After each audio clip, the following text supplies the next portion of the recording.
It's time to start, and we will enter into service with the sound of the chime.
Thank you, Olga, for centering our hearts in community this morning. Welcome, everybody, on this beautiful day, our new member celebration. It's not by chance that you arrived here today.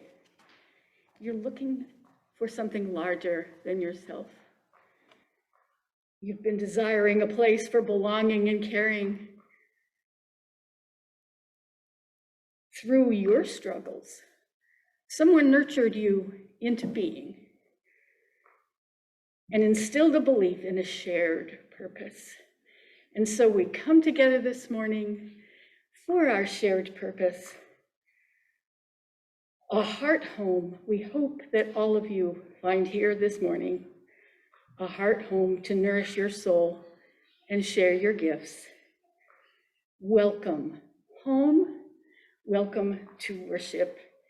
Our chalice lighter this morning is Cindy Minot. And we light our chalice with the purpose of holding up the light of what is best in ourselves and in the world, so that the light may grow.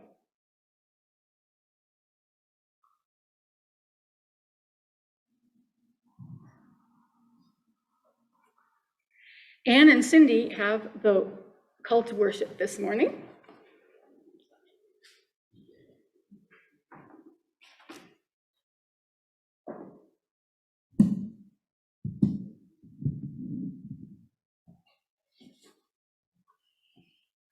Welcome, you questioners, seekers of truth with a capital T, pilgrims longing for sanctuary, travelers needing harbor from the storm. Welcome those who are holding on by a thread, determined breakers of the chains of loneliness and isolation. You pushed through your fear because something told you that you deserved to belong. Welcome home. Welcome, those who braid ropes again and again. You've been there for our siblings who were just hanging on. You gave them a hand into community and told them they could rest here. Welcome, you who seek spiritual and religious community for your children and grandchildren. You entrust your young people here, and we, as a community, commit to nurture and respect them. Welcome, children and youth. You give us the gift of your wisdom, your joy, your curiosity, and your trust that we will hold all of it safe. Welcome. Welcome home. How do we make this tender place wider? How do we stretch into a bolder welcome, a radical generosity of the heart? Can we imagine ourselves the stewards and ushers, not only into this space, but into our circle of belonging? Can we commit and recommit to being accountable to one another as an anti-racist, anti-oppressive community that centers marginalized voices, that listens to those voices, especially when what they are saying is hard to hear? Can we be willing to change? When we break our agreements with one another, can we offer amends? Can we be humble and generous? There is grace enough here. There is, in this place, the possibility of healing, of repair, of making things right within ourselves, between us, and with the wider world. There is in this place possibility. Welcome home. The opening song this morning is Gather the Spirit. Hum along if you're here, if you'd like to, or sing along on mute if you're at home.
now it is story time.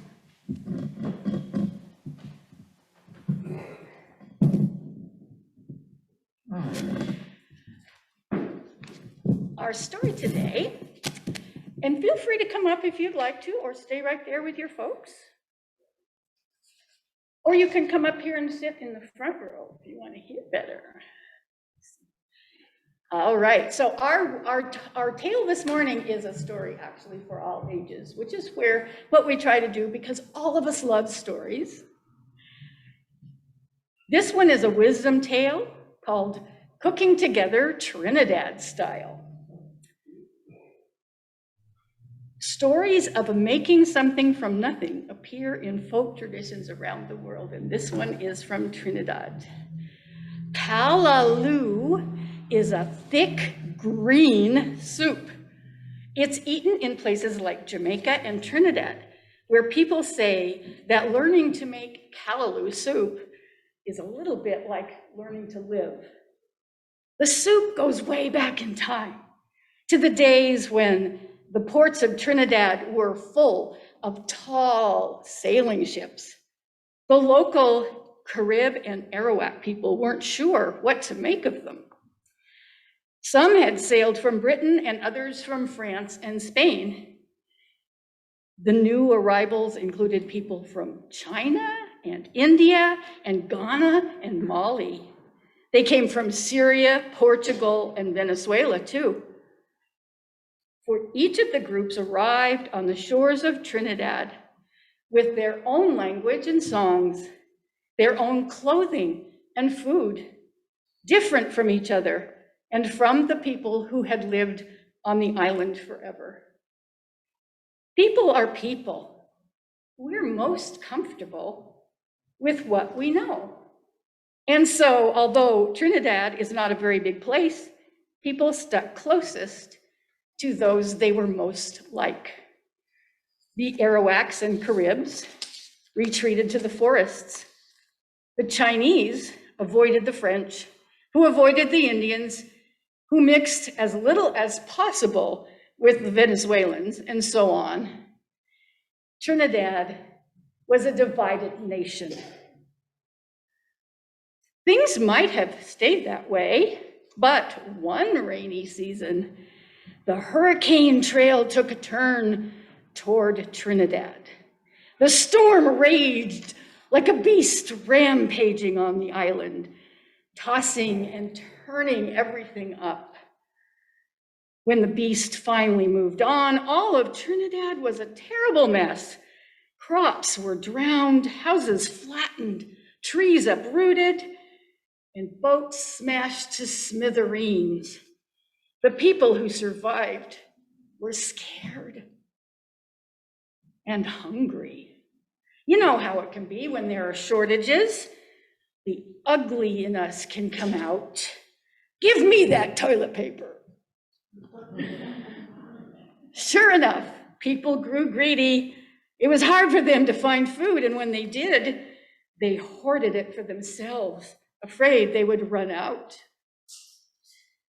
Worry, anger, and jealousy hung over the island like a great black cloud, and the island was more divided than ever.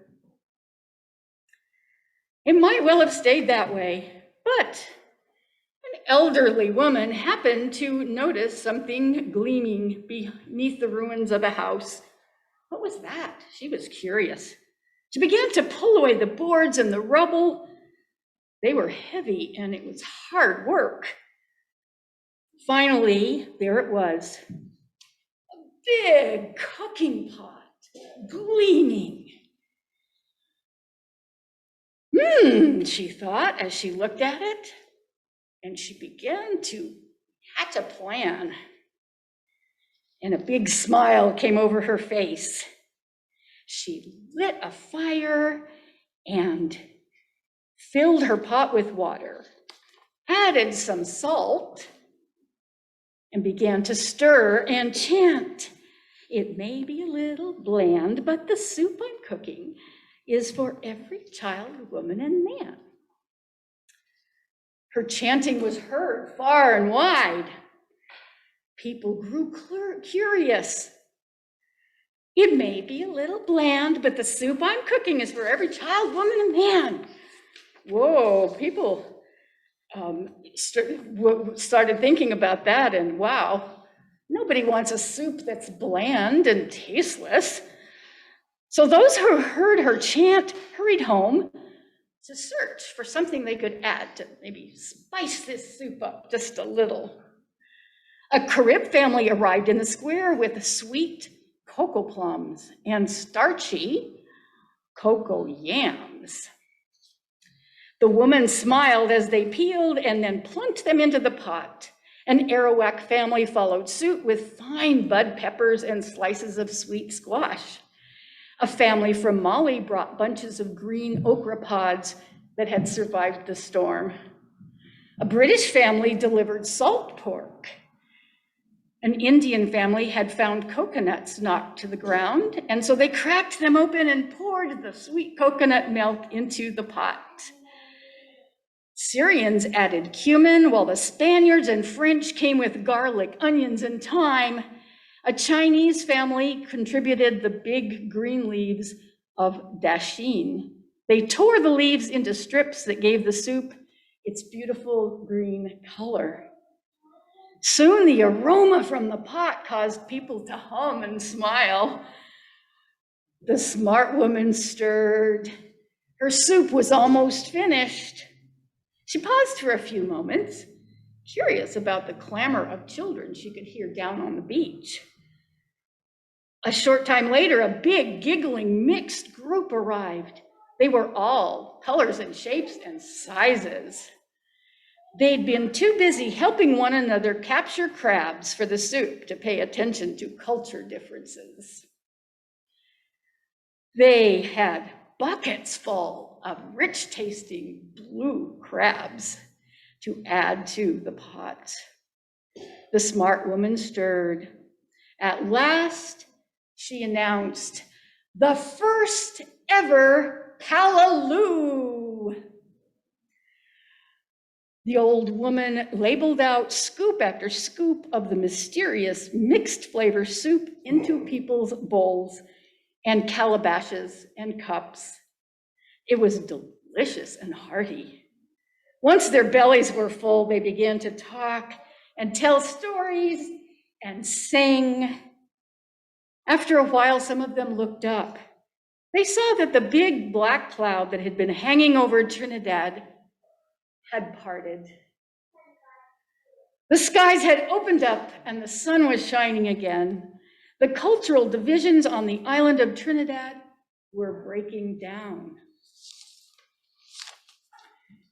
It's said that the children who made the first ever callaloo soup continued to mix and mingle. It is said that their children were the callaloo children, the children who knew how to get along with people of all cultures, colors, shapes, and sizes. I say the world needs more callaloo soup and callaloo people. And we have a special treat right now. We're going to have Cindy Leno introduce our new family that is joining with us this morning. And introduce the children, welcome them into our midst before they go to their classroom.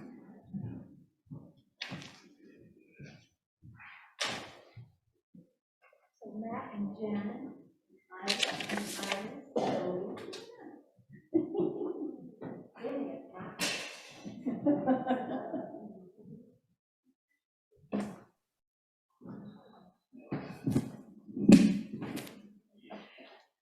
Hi guys, how you doing? Good. Where's your name tag, Isla? Oh well. So this is Matt and Jen. Is it Elsenbeck? Yes. Elsenbeck. And you just moved, or you Into Berlin. moved into temporarily, Berlin, okay. From Boylston, building a house in Boylston. Okay, so Boylston contingent here. We're from all over the place here, so. Who actually is from Northborough in the congregation? Okay, all right, and Shrewsbury? Okay, and let's see, Clinton? Clinton? West Boylston? Worcester, and we're from Holden, Ann and I, so we're kind of from all over, and Marlborough, yes, so we're from all over. You're from Worcester too, so we have this, this melting pot of people here. And, Odin, you are 8? Almost 8, because everybody's has a summer birthday, right? So you're almost 8. And Iris, when is your birthday?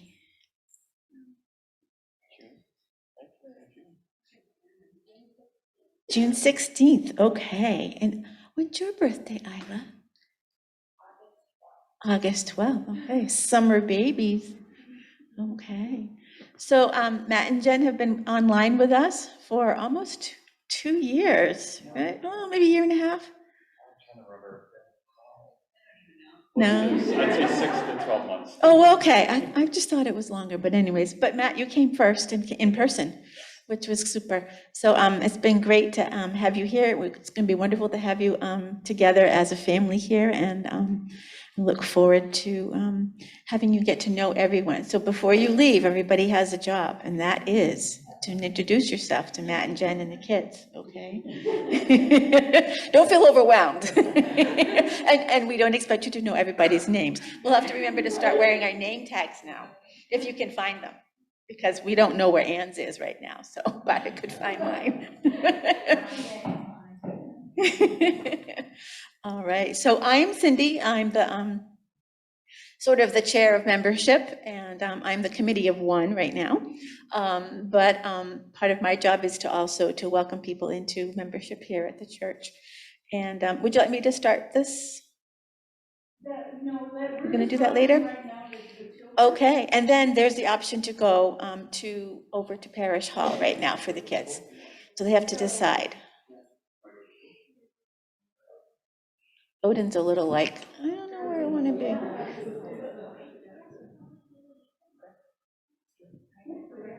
Okay, then come on back when you're done. Okay, Mama, take you over. Thank you. Thank you. I'll bring you back up in a few minutes.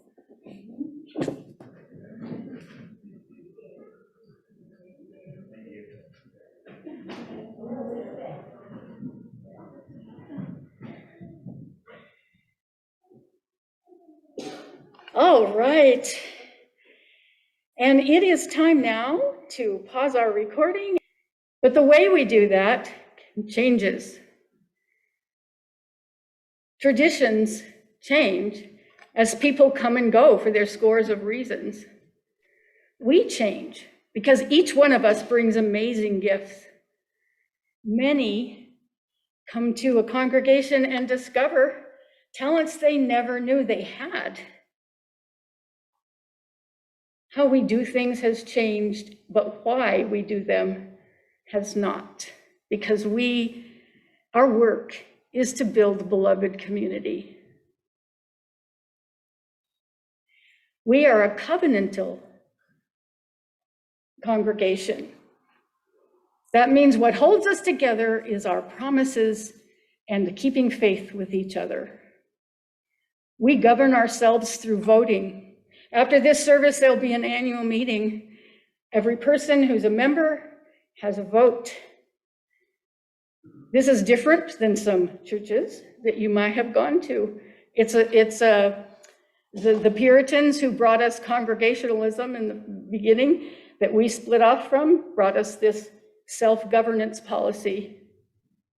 That makes it maybe a little more difficult to accomplish things. It took 5 years to figure out how to accommodate people with disabilities in these old pews.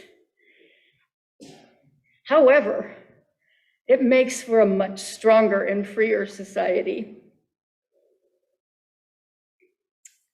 We covenant with each other to show up again and again. Showing up for each other is holy work. Noticing what needs to be done, that's holy work. Thinking of ideas for doing it, that's holy work. I became a member of this congregation 6 years ago when I first came here as minister. And of course, both as minister and as a member, I have left my mark. I hope I have brought blessings, that some of the gifts I brought will endure. I know that I have helped shape practices and ways of doing things that will change over time, that should change over time. There are many good ways to do things. It's very interesting, as I've been thinking about it, coming and joining a congregation just as the minister is retiring. And so I'm not going to have a chance to get to know you the way I would love to. But you are in good hands in this congregation. When I get on that Amtrak train and go to the West Coast in about a month, my love for you won't end. The relationships we've built, even if they're just beginning, they don't have to end. They will endure in our hearts. You'll always, each and every one of you, be a part of me. But the way that we interact will, of course, change. I won't be around to meet for lunch or to perform a wedding, of course. But even if I were to stay around, that wouldn't be what I would be doing. Because as your minister, my overarching mandate is to tend to the overall health of the congregation. I am in covenant with every minister, and particularly I'm in covenant with your next settled minister.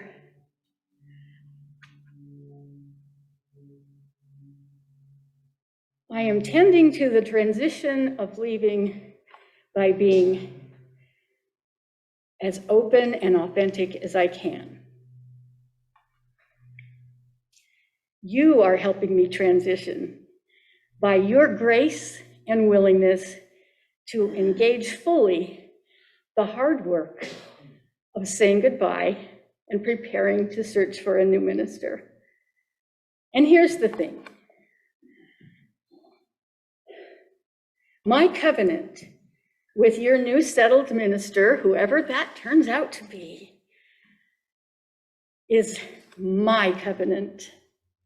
It's my responsibility to refrain from doing things that would upset the process or put my finger on the scale of your deliberations, because I won't be here, and so things won't be done my way. And I'll tell you what, if I were to be in on those conversations, I couldn't help myself because I care too much. And so this is for my sake as well as for yours. I plan to keep that covenant and not see any of you in person until your new settlement minister is here. Please feel free to follow me on Facebook. Even you can comment. I might not reply. That's all right. I'm going to be busy and you're going to be busy. Feel free to send me an email with news. I may not reply, or I might say, oh, that's so wonderful, I'm happy for you. But for 2 years, you're going to be busy reforming. I'm going to be busy reforming. And so I'm going to practice a ministry of absence to allow things to naturally work out the way that they will work out. What I ask from you, my dear friends, is that you honor my intention to keep my covenants with you and my fellow ministers, and try not to be hurt by the changing nature of our relationship. Know that you have changed me for good. Together we did the holy work of showing up for each other, for our community, for the world. It gives me great comfort to know how committed you are to showing up for each other. And so I want to end today with this reading from Ashley Horan called The Holy Work of Showing Up. How is it with your soul? This is the question that John Wesley, Anglican priest and the founder of Methodism, was known to ask of participants in small reflection groups. I ask you because this has been a hard week. So, beloveds, how is it with your souls? If your response to that question is anything like mine, I want to invite you to pause as you hear this. Take a deep breath. Feel the force of gravity pulling us toward the same center. Whatever helps you feel grounded and less alone. Once you feel that rootedness and connection, hear this. You are loved beyond belief. You are enough. You are precious. Your work and your life matter, and you are not alone. You are part of a we.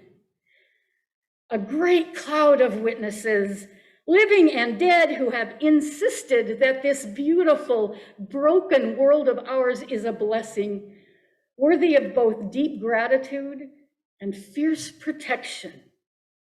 Our ancestors and our descendants are beckoning us, compelling us onward toward greater connection, greater compassion, greater commitment to one another and the earth. Together, we are resilient and resourceful enough to say yes to that call, to make it our life's work in 1,000 different ways, knowing that we can do no other than bind ourselves more tightly together and throw ourselves into the holy work of showing up again and again, to be part of building that world of which we dream, but which we have not yet seen.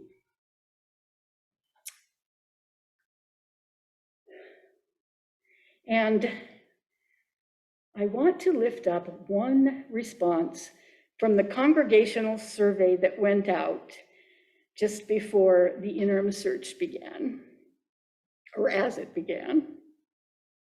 Somebody commented, "As for our strengths, this is a wonderful, welcoming congregation that really has a gift for loving people as they are, folks who show up for one another in really beautiful and powerful ways." I trust that that will be your experience in this congregation. And now we'll take the offering and then welcome in our new members. Alea was going to play our offertory for us this morning, and it didn't work out, so we're going to have her on recording next week. Oh, our half plate this month is the minister's discretionary fund. Please give generously as you are able.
All right.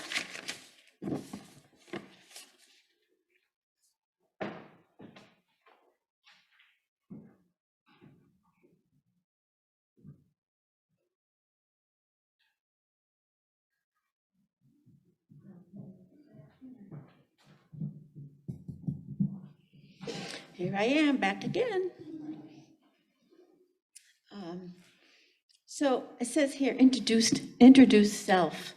Oh, you already did that. I know, but I wanted to just say a couple words. I remember signing the book.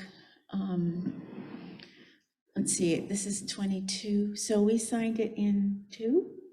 Yeah, so it's been 20 years since we signed the book.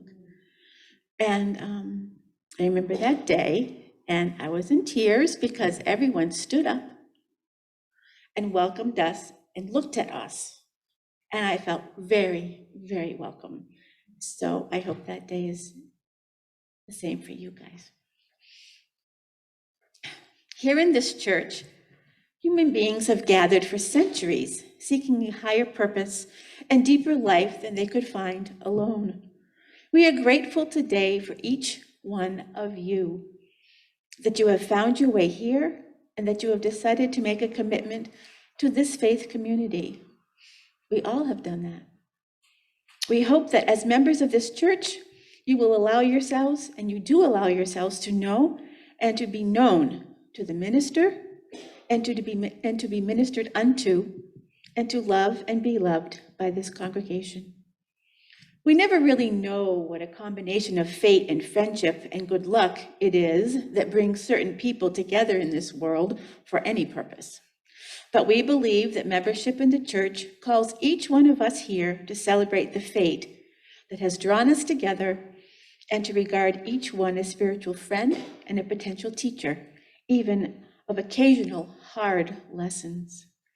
The relationships we form in our church are based on needs of the soul, needs that render each of us vulnerable and therefore reliant on each other's grace and goodness and generosity of spirit. As members of this church, we pledge to be guardians of each other's spirits, to respect the ultimate privacy of each one's human struggle, and to believe in each one's inherent dignity. And I just would like to say that family, we can show up and be ourselves for, and here we can show up and be ourselves for. And I think those are the only, unless we have another tight group of friends, the girlfriends, the men to get together, whatever happens, if you can do that with another group, that's fine, but I can't do that at work. I do it here, and I'm happy to do it here. So Jen and Matt, we welcome you to this community with all your hearts, with all our hearts. And come on up. I'm going to bring the very first, is it the first book that we have that has signatures from way back? I think that is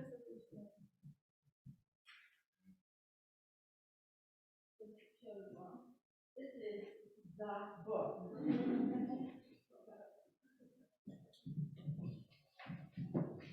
Oh my gosh. What is the Look at date? that old-fashioned writing. It's so cool. Everybody must come up and see this. I'll leave it up here. But I wanted to find the first date. So this book goes back to 1916, actually. And the very first person whose name is on this is Mary Brigham. And then somebody named C.B. Valentine. It's just so cool. But we no longer sign in this book.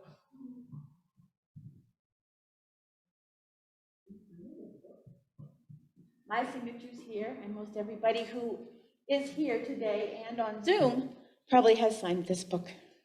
I see Andrew Zahowski's name right here. 2/17/19. So.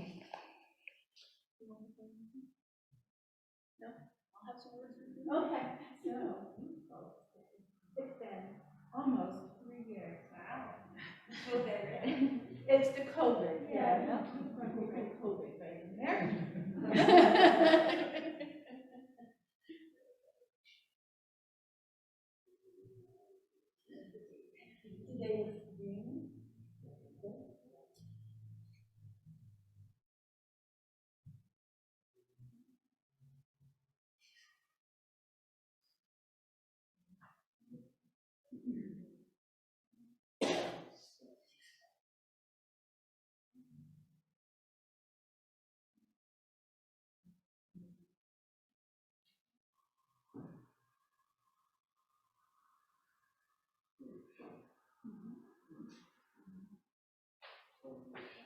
signed. Nice. And Cindy Bushy has a few words.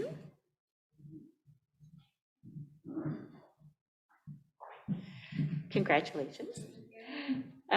So we at First Parish, UU Northborough, welcome you as new members of our community this morning. You have come to worship, play, work, and grow among us. Ours is a free fellowship. We have no creeds, and you are free to bring your ideas and beliefs to this congregation to share with others. I invite you to join with us in our shared search for meaning and purpose in life, informed by our individual beliefs and the traditions of Unitarian Universalism. We are a passionate group of individuals who come together inside and outside of Sunday worship services to share our talents and learn and grow together. These folks share often and abundantly their time and talents. And thank you for joining us. This shows itself in big ways, like our commitment to green initiatives and the tireless care, I'm looking at you, Donna, of the Buildings and Grounds Committee to care for our beautiful spaces and grounds that provide this space for togetherness. And in smaller, more personal ways, it shows itself, more spontaneous ways, that we come together to share laughter and song, like at the open mics that we have, that we had on Friday. And even through tiny little things, like, so Gary had to leave. He's sharing time with your daughters. He saw me in a Zoom meeting, and then he followed up and emailed me to share with me his best practices in propagating jade plants, because he saw my jade plant in the background. So we laugh together, we grow together, we learn together, and we're just so very excited to have you joining us. And thank you for choosing to learn and grow with us.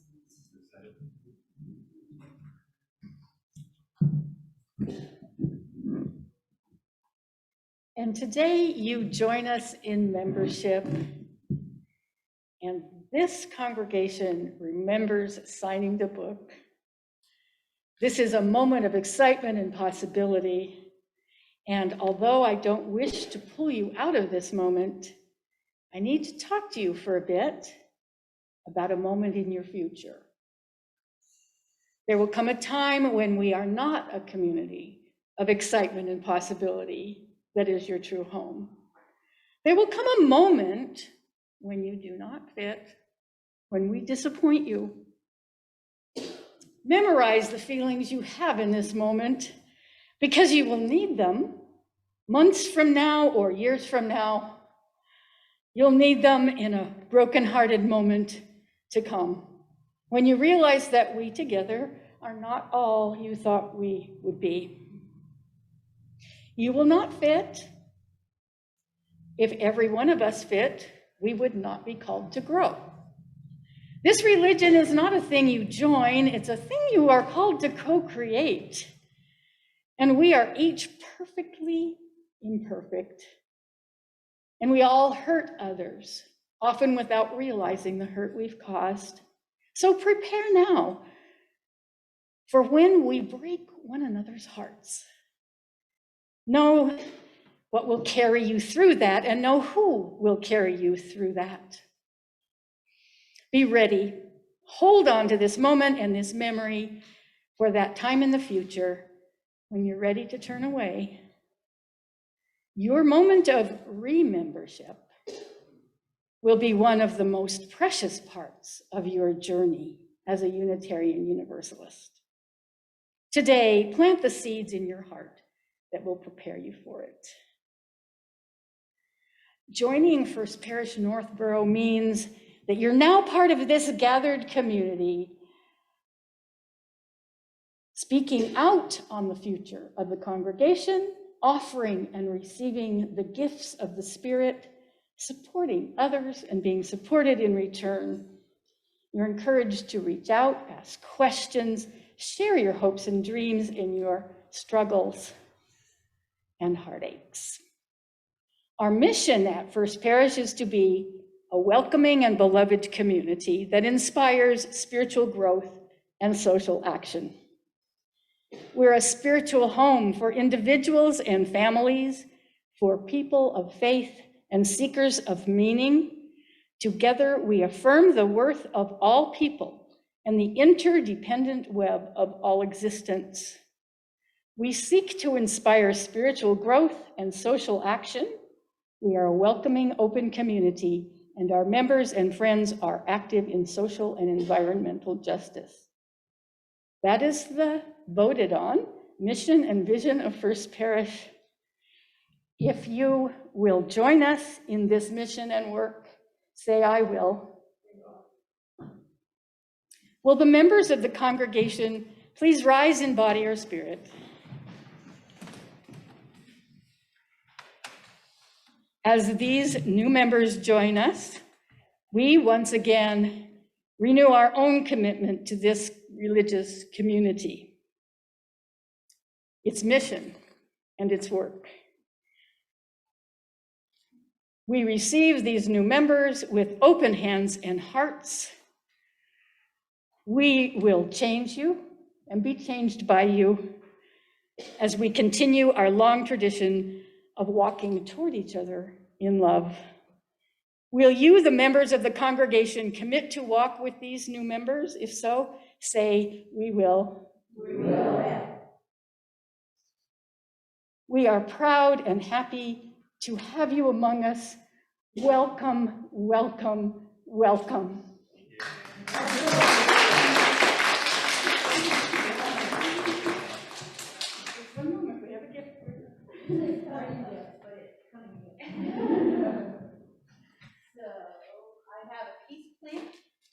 I hope you have, one of you has a green thumb. Okay. If not, there's advice available.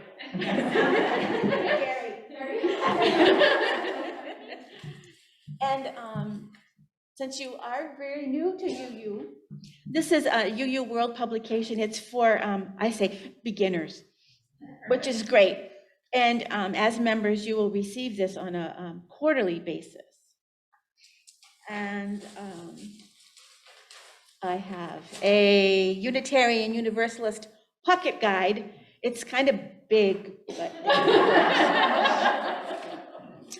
And then I'd like to call her the poet laureate of Unitarian Universalism, but it's Mary Oliver's, a collection of Mary Oliver's devotions and poems, and I hope that you enjoy them. You're not expected to read it all at once, but when you find one that really resonates, turn the page down so you can come back to it, okay?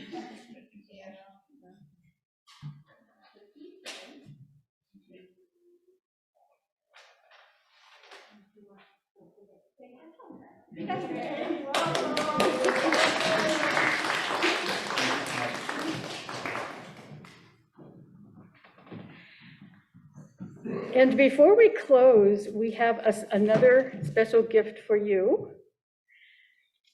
Olga and the choir got together and recorded a song that was sung by the choir for me and my new member recognition ceremony, and several others. I don't know how long that's been a tradition here. It's called Blessed.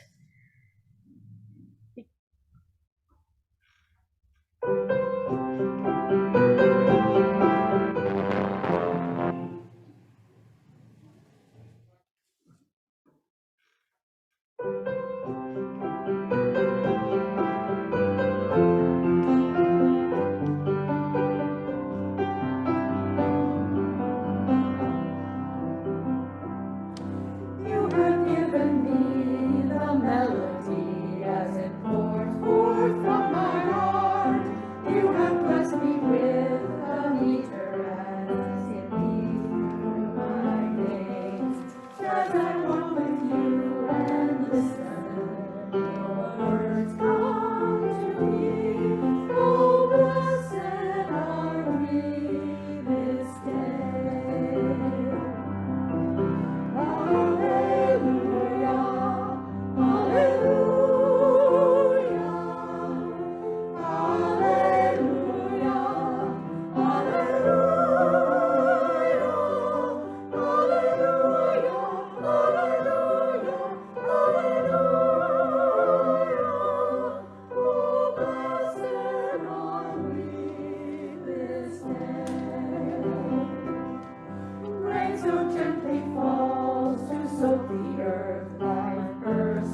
reaching down to draw their strength from the soil. Upward grows the plant, always reaching toward the hot beating sun. Oh, blessed are we this day. Hallelujah, hallelujah.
Really quick announcements.